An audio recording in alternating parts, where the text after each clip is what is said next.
அந்த கூட்டணியை கட்டி காப்பாற்ற வேண்டிய பொறுப்பு என்னை போன்றவர்களுக்கு இல்லை. அந்த வலிமை எனக்கு இல்லை. ஃபுல் மூன் சேல் காலை 9 மணியிலிருந்து இரவு 12 மணி வரை ஜூன் 29 ஒரு நாள் மட்டும். திமுக கூட்டணியில் விசிக தொடர்கிறதா என செய்தியாளர் எழுப்பிய கேள்விக்கு விசிக தலைவர் திருமாவளவன் சற்றும் எதிர்பாராத பதிலை அளித்துள்ளார். கொள்கையை தேசிய அளவில் நடைமுறைப்படுத்த வேண்டும் என்று நாங்கள் வலியுறுத்தினோம். இப்போதும் வலியுறுத்துகிறோம், தொடர்ந்து வலியுறுத்துவோம். திமுக விசிக உறவு எப்படி இருக்கு? அது நீங்க தான் சொல்லணும். ஏற்கனவே எல்லா கட்சிகளும் கூட்டணி கட்சிகளும் வைகோ ஒரு கருத்து சொல்லியிருக்காரு. 2 எம்எல்ஏக்கள் நீங்க ரிசைன் பண்ணிட்டு வாங்க, நான் ஜெயிக்க வைக்கிறேன்னு விஜய் அழைச்சாரு அப்படின்னு சொல்லி ஒரு கருத்து சொல்லியிருக்காரு. அது என்ன எப்படி அதுல நான் கருத்து சொல்ல விரும்பவில்லை.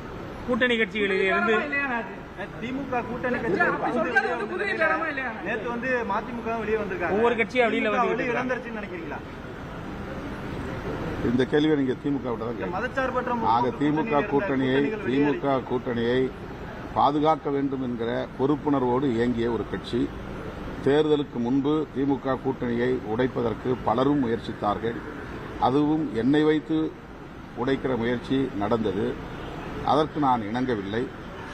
தேர்தலுக்கு பின்னர் அந்த கூட்டணியை கட்டி காப்பாற்ற வேண்டிய பொறுப்பு என்னை போன்றவர்களுக்கு இல்லை. அந்த வலிமை எனக்கு இல்லை. ஆகவே இது குறித்து பதில் சொல்ல வேண்டிய பொறுப்பு திமுக தலைமைக்குத்தான் உள்ளது. மதிமுக ஒரு சகிப்புத்தன்மையோடு தான் அந்த கூட்டணியில தொடர்ந்ததாக ஒரு குற்றச்சாட்டு இருக்கிறாங்க. நீங்க அந்த சகிப்புத்தன்மையோடு தான் இருக்கிறீங்களா அல்லது உங்களோட நிலை மாறுபட்ட கட்டாயப்படுத்தப்பட்டு 2 எம்எல்ஏக்கள் உங்களுடைய உறவு என்பது எப்படி இருந்துச்சு? கூட்டணி உறவு என்பது எப்படி இருந்துச்சு? கட்டாயப்படுத்தப்பட்டு 2 உறுப்பினர்கள் அங்கு திமுக சின்னத்தில் தேர்தலில் போட்டியிடப்பட்டதா அவர் சொல்லியிருக்காரு. இதே ஒரு கட்டாயம் திமுகவில் இருக்குன்னு நினைக்கிறீங்களா?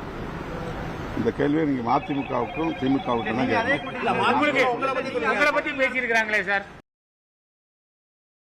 செய்திகளை உள்ளது உள்ளபடி தெரிந்து கொள்ள ரெஃப்ளெக்ட் நியூஸை சப்ஸ்கிரைப் பண்ணுங்க.